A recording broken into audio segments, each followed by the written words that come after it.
Okay, just did a really light cleaning, and a really light lubrication with the baby oil.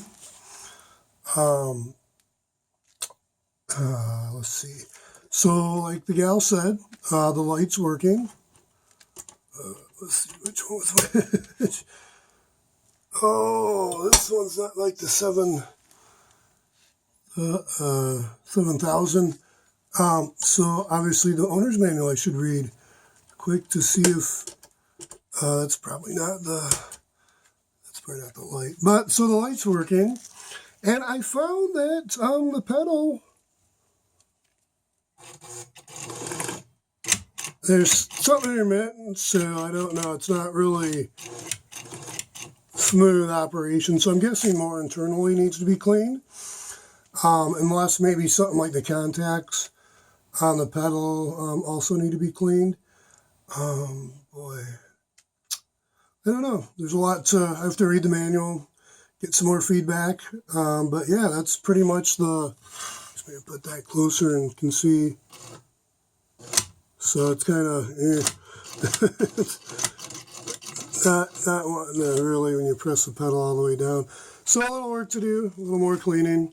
I just used a little 99% isopropyl alcohol and a paper towel and a rag. And then, yeah, baby oiled afterwards. Might need some deep creep penetrating solvent, maybe for more cleaning, maybe disassemble completely, clean more thoroughly, and reassemble. There was a couple things like the foot that doesn't seem to be going up and down so well, but that might be this. Maybe I need to tighten that now I think about it. Yeah, so maybe that's okay. Just need to adjust that.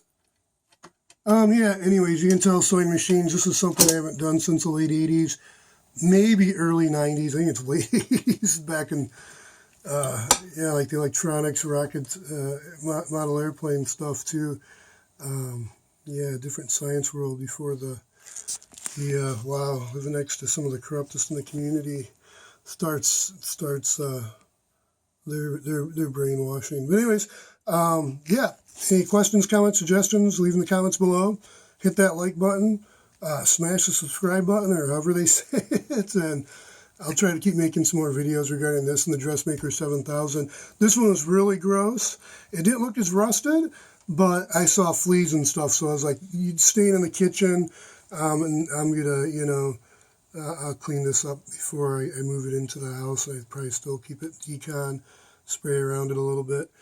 Anyways, stay safe, be healthy, and until next time, learn something new.